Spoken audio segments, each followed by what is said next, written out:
Olá, crianças de quinto ano, tudo bem? Na aula de hoje nós vamos trabalhar o nosso projeto bimestral, nosso projeto interdisciplinar, que engloba as disciplinas de português, matemática, ciências, história, geografia, arte, filosofia, educação financeira e educação física. O tema desse projeto, desse bimestre, é falando sobre pandemia. E nós temos a seguinte justificativa para trabalhar esse projeto. Nos últimos meses, o mundo vem sofrendo um ataque pandêmico que está provocando medo em todas as populações. Essa pandemia é causada por um vírus descoberto em 31 de dezembro de 2019, após alguns casos de infecções respiratórias surgirem na China.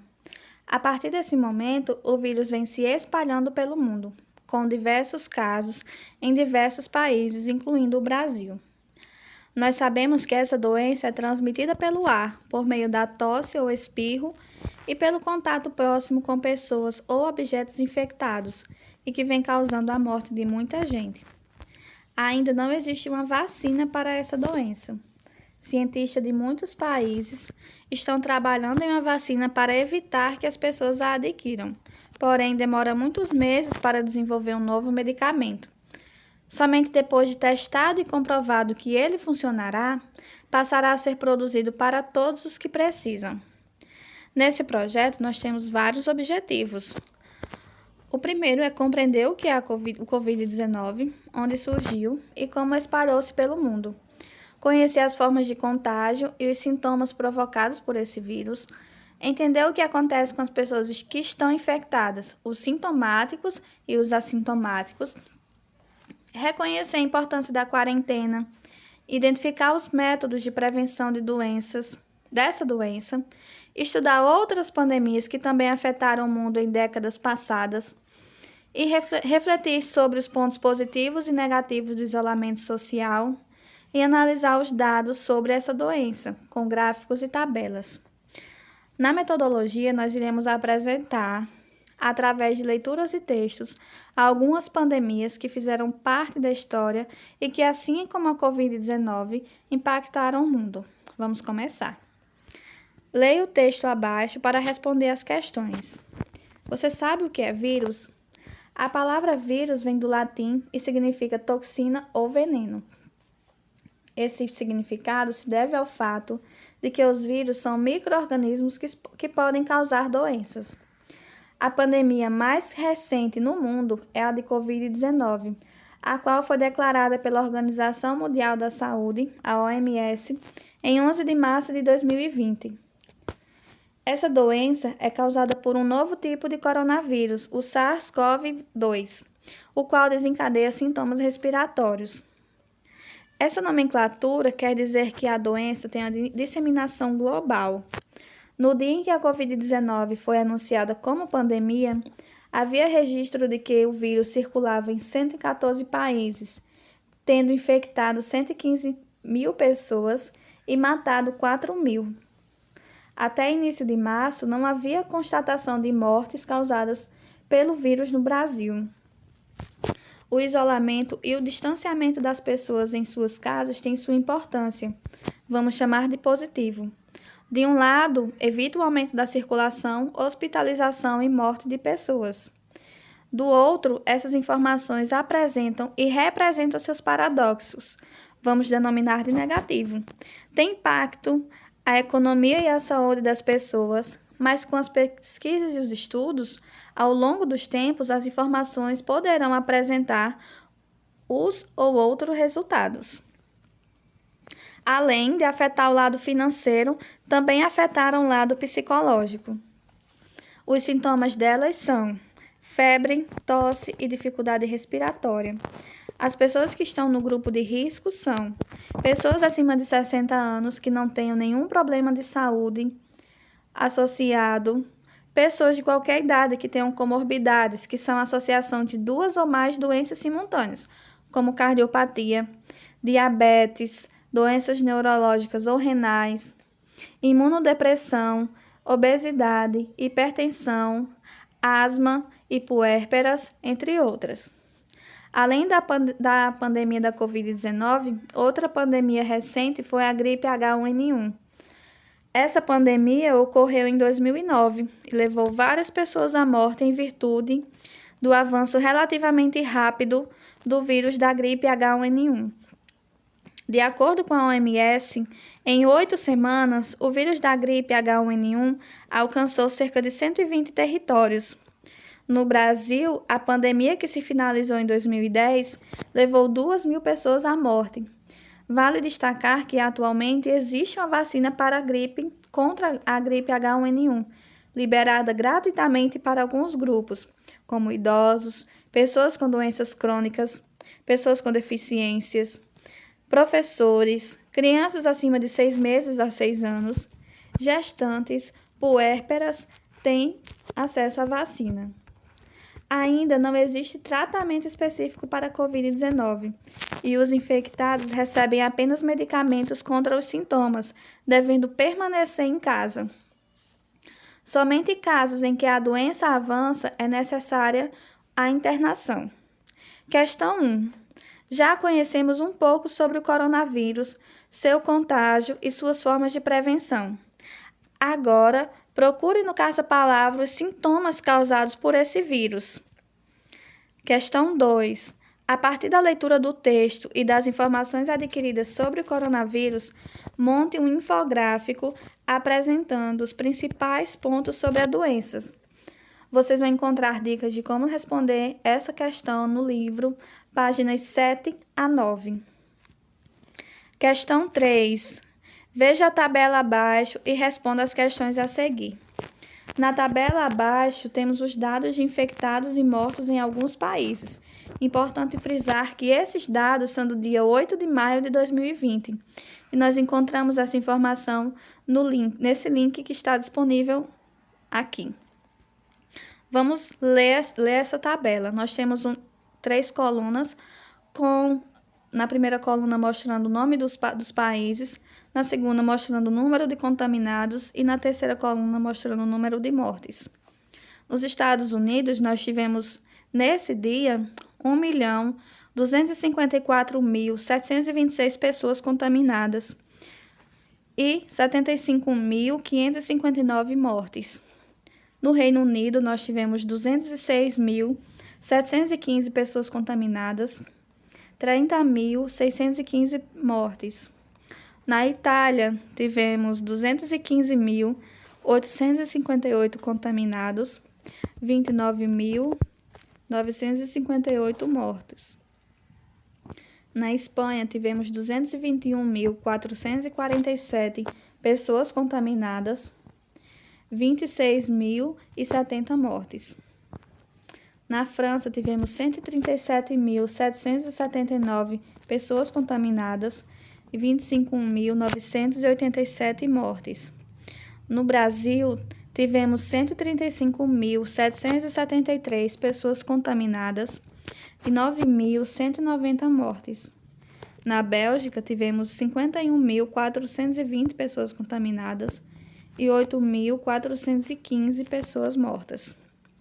Importante frisar que esses dados são do dia 8 de maio de 2020. Na letra A, qual país apresenta o maior número de contaminados por coronavírus na tabela acima? Importante frisar que é o número de contaminados. Na letra B, da tabela acima, qual país tem menos contaminados? Letra C. Sabemos que no dia 6 de maio, o Brasil apresentava 125.218 contaminados por coronavírus e no dia 8 de maio, 135.773. Os números de infectados estão aumentando, diminuindo ou mantendo-se estáveis. Questão 4. Sabemos que a atual pandemia está relacionada ao Covid-19, mas além delas existem outras. De acordo com o texto, qual outra pandemia aconteceu recentemente e em que ano? Questão 5. Quais as pessoas consideradas grupos de risco da Covid-19? Questão 6. O que é vírus? Questão 7. Pensando no mundo em que vivemos hoje e no que estudamos até o momento sobre as cidades Registre abaixo a importância dos meios de comunicação em relação a uma situação como essa. Questão 8. Como foi a sua rotina durante a pandemia? Os meios de comunicação lhe ajudaram nesse período? Como? Leia atentamente o texto abaixo. Reserva de emergência. A importância de ter a sua durante a pandemia. Apenas 17% dos brasileiros têm reserva para se manterem por 3 meses. É provável que, se há algum tempo alguém falasse da reserva de emergência, pouquíssimas pessoas pensariam que era necessária uma para enfrentar uma pandemia em que todos fossem obrigados a ficar em casa. O fato é que agora o planeta vive essa realidade e a reserva virou indispensável. O distanciamento social, única medida eficiente para controlar a proliferação do vírus, parou o comércio, as fábricas, os escritórios. Boa parte da população sofreu impactos de alguma forma, seja na perda de emprego ou na redução da carga horária e de salário. Neste cenário, mesmo com a ajuda emergencial do governo, os especialistas falam o quanto era importante que cada um, sem exceção, tivesse uma reserva de emergência. Uma pesquisa do Datafolha, realizada em março, revelou o quanto o brasileiro não estava preparado para encarar uma adversidade como essa. Os especialistas recomendam que a reserva de emergência seja o suficiente para as pessoas viverem confortavelmente durante pelo menos 6 meses. E, claro, ela é criada de acordo com a realidade de cada um. A pessoa que mora sozinha tem uma reserva diferente da que mantém uma família, por exemplo. Agora, diante da Covid-19, fica mais difícil criar uma reserva de emergência. Muito pelo contrário, nesse momento é o momento de contar com uma. Contudo, como toda fase ruim, essa também vai passar e deixará a lição do quanto é importante guardar dinheiro. Assim que as coisas estiverem mais estabilizadas, organize-se para criar sua reserva. O primeiro passo é entender que as suas despesas, de alguma forma, você consiga economizar e guardar uma percentuagem mensal. Agora, de acordo com o texto, responda: o que os especialistas falam e recomendam quanto à reserva de emergência em casos como o que estamos vivendo atualmente? A seguir, será apresentado um texto relacionado às consequências emocionais e sociais do isolamento social. Leia atentamente e, em seguida, responda ao questionamento. Aspectos emocionais do isolamento social e suas consequências. Com a necessidade de nos afastarmos de qualquer atividade externa e nos isolarmos devido à alta velocidade de proliferação do coronavírus, estamos sendo forçados a enfrentar um problema extremamente complexo, que nos obriga a quebrar velhos paradigmas para criar uma rotina de vida. Esse não será um desafio fácil para nós. A ciência já comprovou há anos a relação entre os fatores psicológicos e a saúde física dos indivíduos. Estados de estresse crônicos contribuem para um estado de exaustão do organismo, provocando seu desequilíbrio. Nós somos seres de relações, nós precisamos de contato, precisamos do afeto do outro, mesmo tendo que lidar com os altos e baixos nos relacionamentos. O outro confirma a nossa existência no mundo. E com esse confinamento obrigatório, nos vemos em uma situação em que o simples contato visual não irá suprir os anseios da sociedade. Os cuidados rigorosos com a saúde física são fundamentais e podem determinar se vamos escapar da doença. Mas, nesse momento, somos obrigados a cuidar da nossa saúde mental, para termos capacidade para atravessar esse período sem grandes traumas. Um estudo provocado pela revista The Lancet em março de 2020, que revisou mais de 3.000 artigos científicos sobre os efeitos psicológicos da quarentena na nossa saúde mental, concluiu que longos períodos de isolamento podem levar a sintomas psicológicos, como distúrbios emocionais, depressão, estresse, distúrbios de humor, irritabilidade, insônia e sinais de transtorno do estresse pós-traumático.